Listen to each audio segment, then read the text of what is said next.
As I think about my trip, I wonder about the different places that I will go, the different experiences that I will have, and the opportunity to meet new people and experience new things. One of the things that I want to do is to try to get as much information as I can, and fortunately, I have met a young lady that has cruised the Tennessee and the Tombigbee many times this year. And in this episode, we're going to get to hear from Charity Garey. Charity is an experienced pilot with tons of knowledge and is willing to share that knowledge with us. I hope you will enjoy as we have this conversation about the trip and the things that she suggests that I do along the way.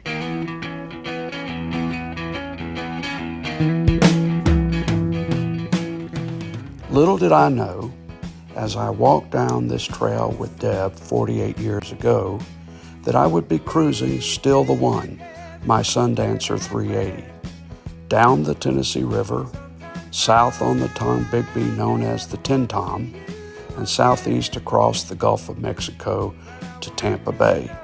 My desire is to document this trip, to share with my family, because they are still the one to me. And if you'd like to come along on my journey as well, I hope you will enjoy.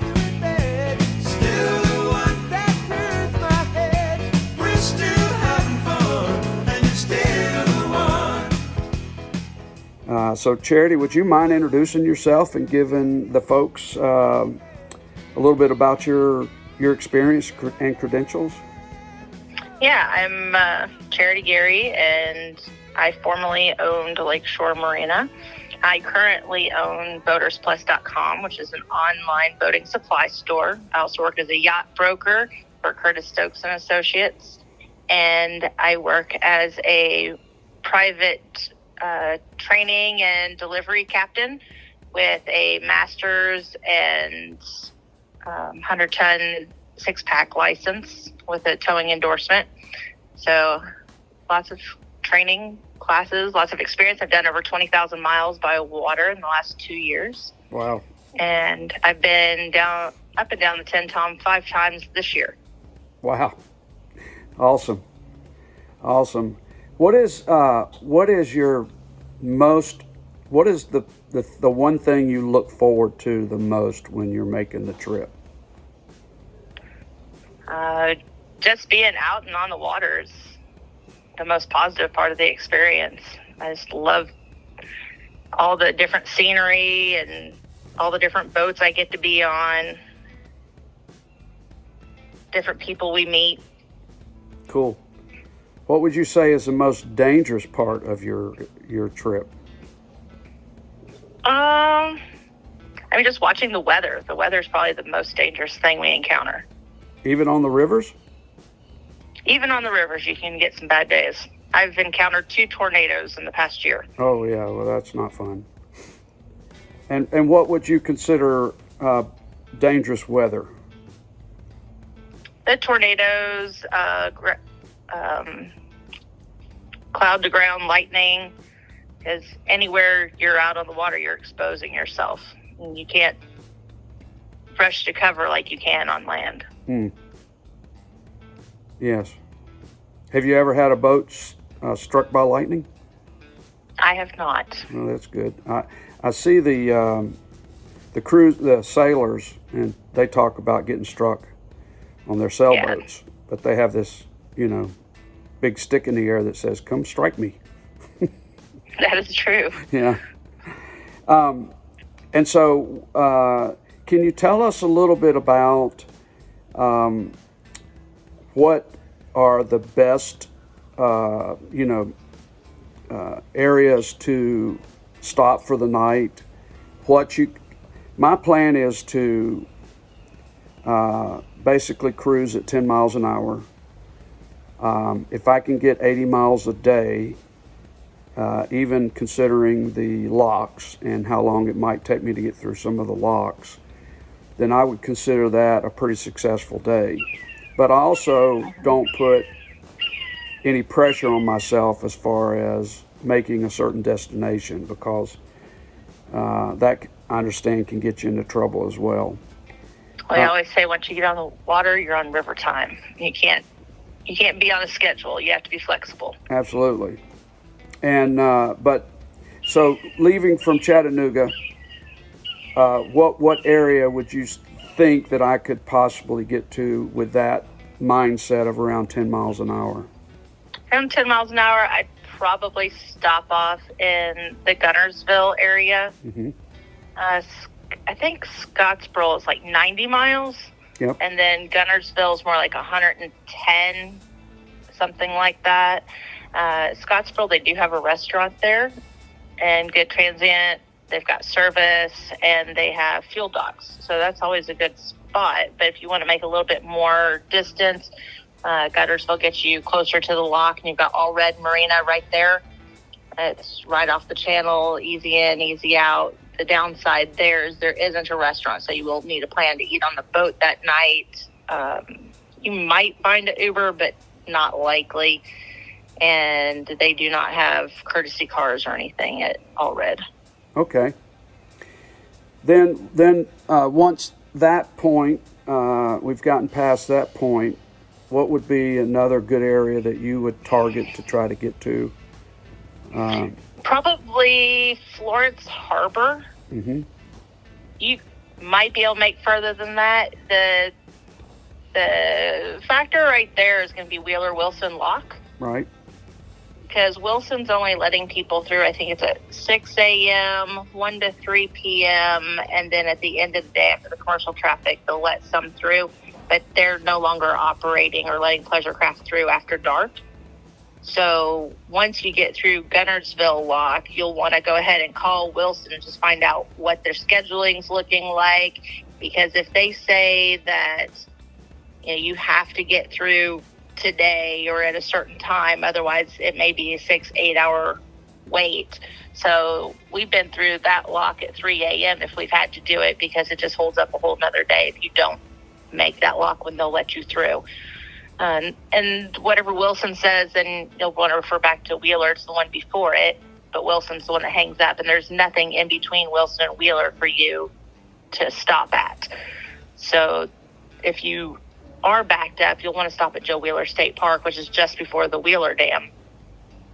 Otherwise, they will allow you to tie to the wall at Wilson Lock while you're waiting if it's one of the long waits, but you won't have any resources. You'll have to be on generator.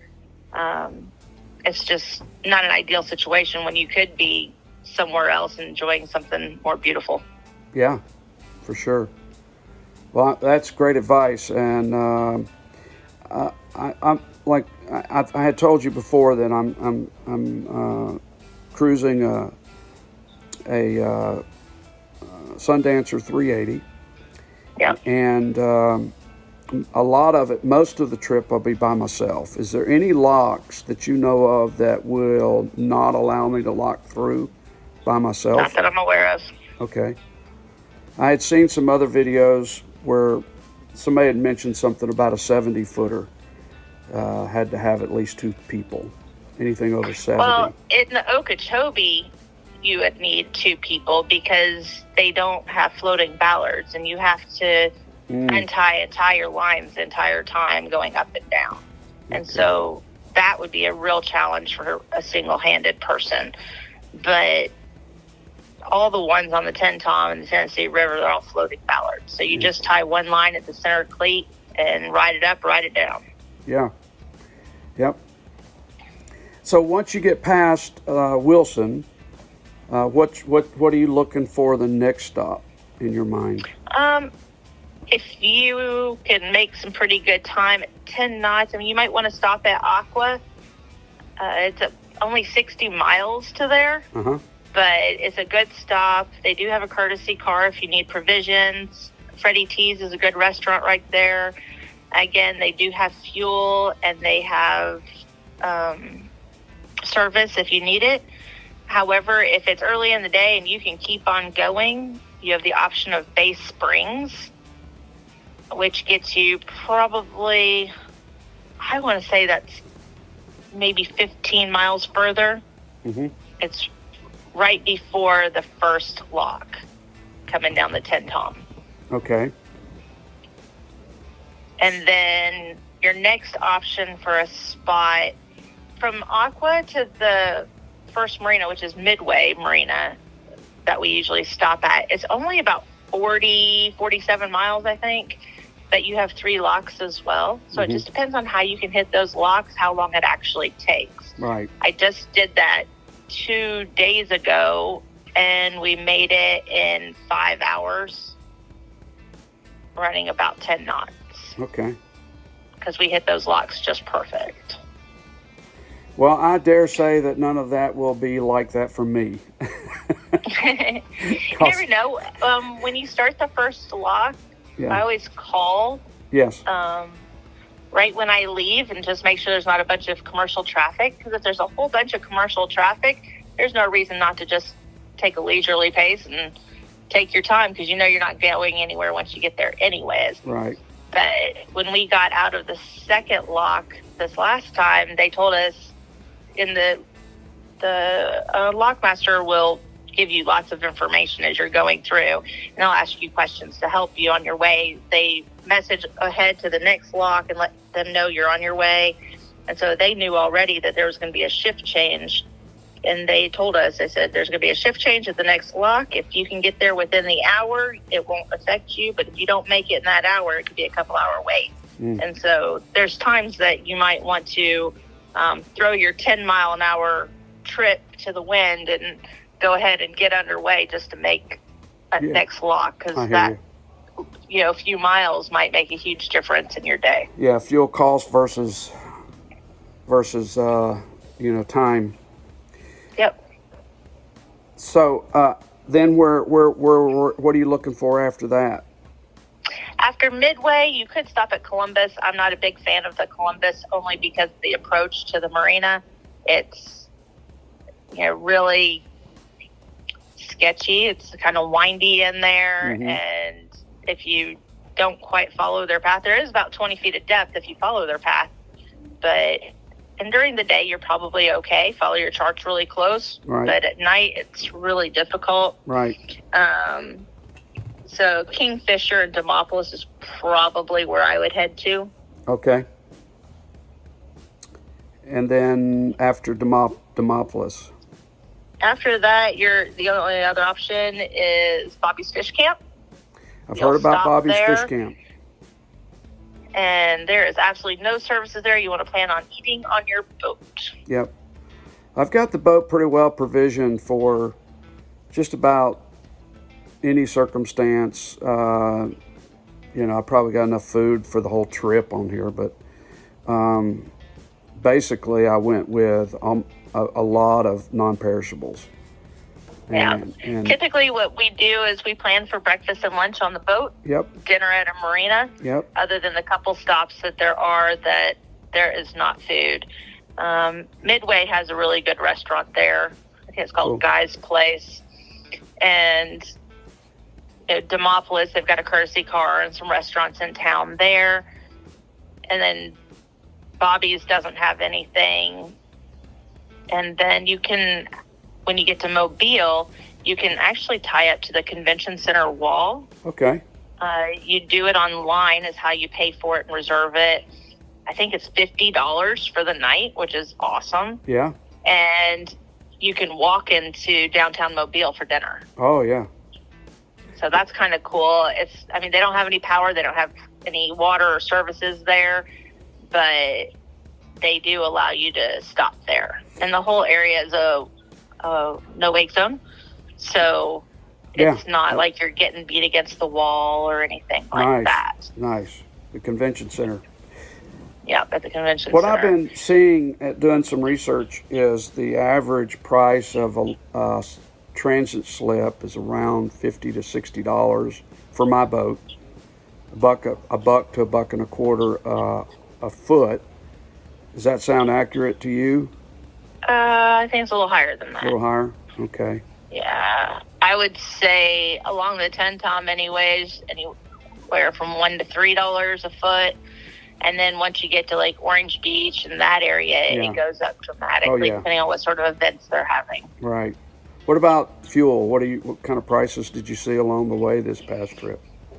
Well, we're running diesel.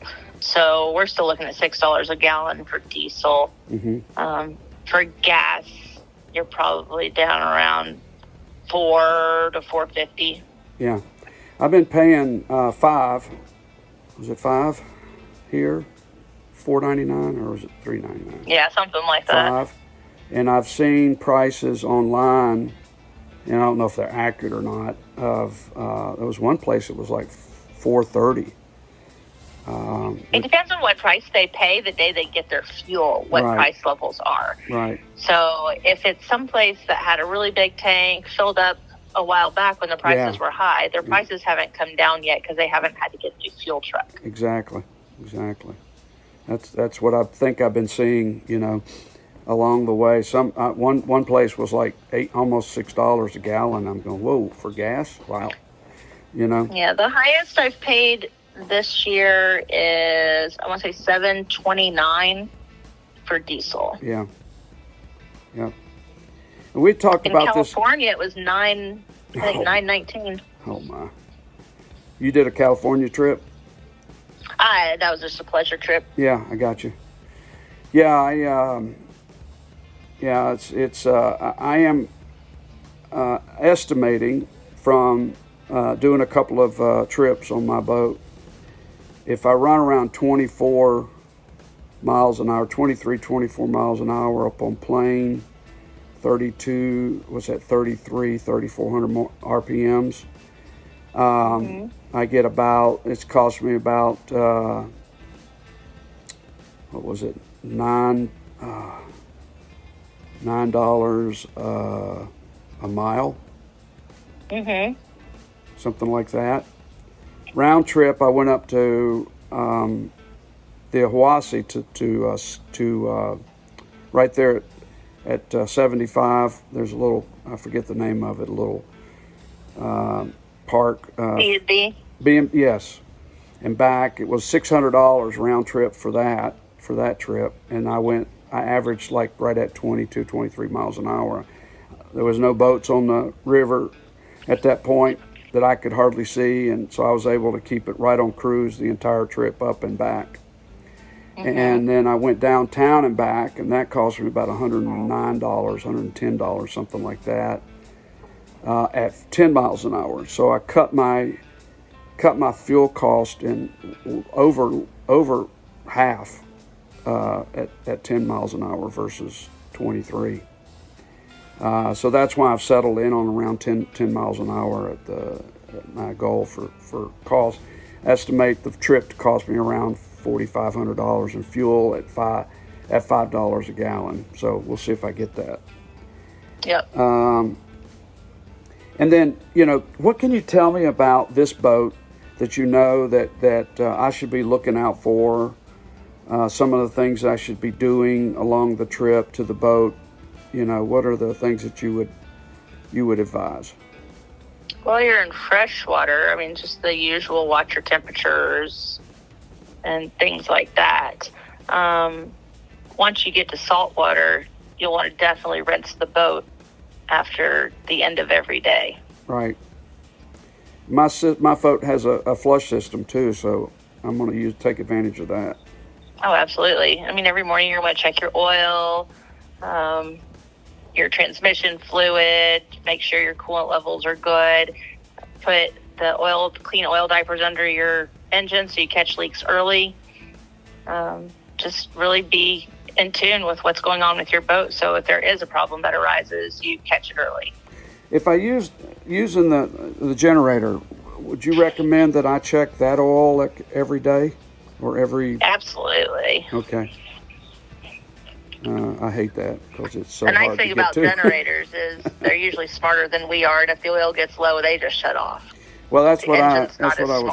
Yeah, that's what I was been told is that they have cutoffs. The engines will throttle down; they won't shut off. I don't know about oil, but like overheating, we had an overheating problem that we couldn't figure out. Finally got it figured out, but it would throttle down when it hit a certain temperature. Yeah. But what we found out is that one of the intake hoses was collapsing under pressure. Yeah, that happens. Yep. And so I've had all the hoses that I know of replaced on the engines, tune-ups, oil changes on everything, transmission, everything. Lubes, I've just done a ton of work to it just to get it ready for this trip. What do I need to look for? I mean, give me your advice on milfoil and seeing patches of grass that I have to go through. What's your opinion about that? Do I speed up, slow down, stop? What do I do? I didn't see much of it except for around the Gunnersville area, and you don't have to go through it. The main channel doesn't really have a lot in it. If you're finding milfoil, you're in too shallow water. Yeah.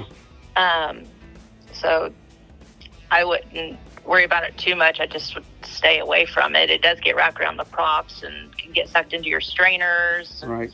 It's just not something good to encounter if you can help it. The only place where usually you run through something and can't help it would be in the ocean with the seaweed. Right now there's a big problem with that on the Atlantic coast. We've had to run through a lot of it, and it gets sucked up into the strainers. That's really got to be a pain in the butt. As far as the river goes, you just want to avoid debris as much as possible. Right. Well, I sure appreciate your time and this information, and it's going to be included in one of our episodes. And if folks wanted to get a hold of you to either sell their boat, buy a boat, get some experience, some training, where's the easiest place for them to go? They can call me directly, and my cell phone's 423-580-4330. And what's your website? www.boatersplus.com. And we'll post that. Or you can call our customer service at 423-803-BOAT. Great. So when I get done with this trip and I'm sick of this boat and want to sell it, I'll call you. Absolutely. Please do. And just remember on your way as well that you're responsible for your wake and any damage it might do. Absolutely. So be really careful. Yeah. I learned that early on years ago when I owned my first houseboat, a Gibson. And talk about a wake. Wow. It would put out a wake. And so, I was told that my very first training session. So I'm very, very conscious of that. I've had small boats and tried to navigate a big wake when somebody didn't care about us, and I don't want to do that to other people as well. Anything else you can think about that would be good to share with folks that they need to consider? Nope, just go have fun. Yeah, I'm hoping. I mean, I'm been a boat person for the most of my life, and I'm hoping this will be a fantastic trip and won't cost me too much, and I'll be able to do more, and enjoy this part of my life. So thank you very much, Charity. No problem. I certainly appreciate it. And if you ever need a hand, let me know. And you help do. An old guy that come and like to help out. I like to do that kind of stuff. Sounds good. All right. Well, Charity, by the way, you have a sweet daughter. She is the person that introduced us, and she helped us at the fuel dock at Island Cove, and she's a great young lady. You should be very proud. Thank you. Yeah, very proud. Well, thanks again. Have a great day, and thank you so much for your time and your information. All right. Have a good one. Thank you. Enjoy your trip. Thank you. Okay, bye.